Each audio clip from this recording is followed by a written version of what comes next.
Once upon a time in the kingdom of Viridian, there lived a delightful little princess named Rosalind. She was 3 years old, and the whole kingdom adored her for her sparkling eyes, rosy cheeks, and her deep, unabated love for the color purple. Princess Rosalind's love for the hue was unparalleled. Everything she touched, wore, or spoke about had a purple tint to it. From the break of dawn till the stars adorned the sky, Princess Rosalind lived and breathed the color purple. Her room in the grand castle was a testament to her passion. The curtains swayed in regal purple, the bedspread draped in rich lavender, and even the chairs were upholstered in shades of amethyst. Every morning, as the sun rose, the first sight that greeted her eager eyes was a room entirely dressed in her favorite color.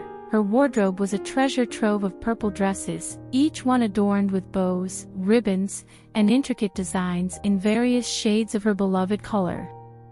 Rosalind's every step was marked by a trail of violet, her little shoes tapping against the castle's polished floors, echoing her enchanting world of purple.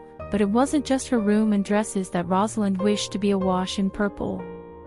She yearned for everything around her to be painted in the shades of her heart's desire. The carpets beneath her feet, the corridors she wandered, the gardens she played in, she wanted the kingdom to reflect her passion for purple.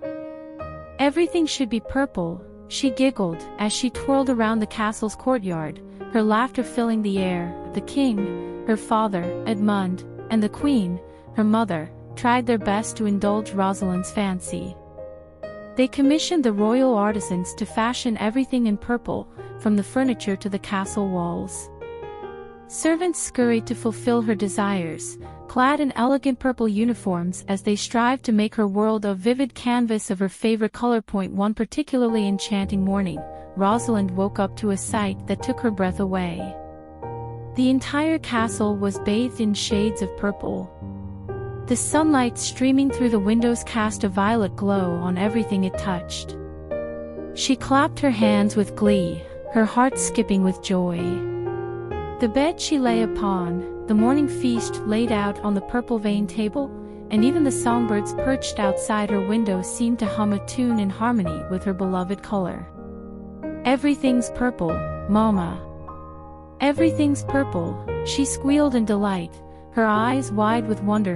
Her parents, dressed in resplendent purple robes, smiled indulgently. "For our darling Rosalind," the queen said, placing a purple tiara on her daughter's head. "A day in a world painted in your favorite color." Throughout that remarkable day, the princess pranced through halls adorned with lilac banners, gardens blooming with lavender blooms, and even the sky seemed to have a gentle violet hue.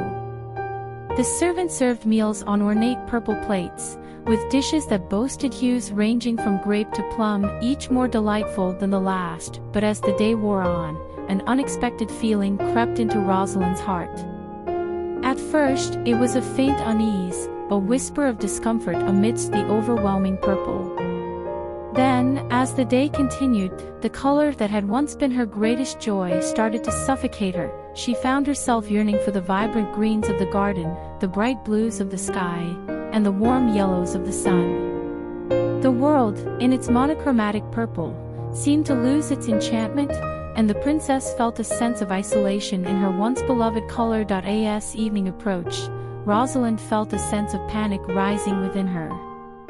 "I don't want everything in purple anymore," she whispered to herself, feeling a knot form in her stomach. In the quiet of her room that night, as the stars twinkled in the purple-tinged sky, Rosalind tossed and turned in her lavender sheets.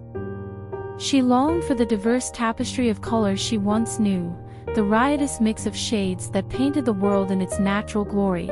Suddenly, she awoke with a start. It was morning, and to her immense relief, the world was back to its usual splendor of colors. The walls were no longer cloaked in purple, the sun streamed in through the windows in its usual golden hue, and the castle was bustling with a myriad of colors, just as it always had been. Rosalind sat up in bed, a mixture of relief and gratitude flooding her heart. "It was all a dream," she murmured, hugging her stuffed purple unicorn tightly. with newfound appreciation, she bounded out of bed and into the welcoming arms of her parents. As she ventured into the world beyond her room, she marveled at the kaleidoscope of colors that danced before her eyes. The blue of the sky, the green of the gardens, and the multitude of colors in the bustling kingdom filled her with a joy she had almost forgotten. She joined her parents for breakfast, savoring the array of colors on her plate. "I love all the colors, Mama, Papa," she declared with a beaming smile. The Queen and King exchanged a knowing glance, both relieved and amused by their daughter's newfound appreciation for the world in all its vibrant hues, and from that day on, Princess Rosalind cherished the diversity of colors that adorned her life, embracing the kaleidoscope of hues that painted the world with magic and wonder. Her love for purple remained a special part of her, but it was now complemented by an appreciation for the full spectrum of colors that surrounded her every day. The princess had learned that while having a favorite color was delightful, the true magic lay in embracing the beautiful, multicolored world around her.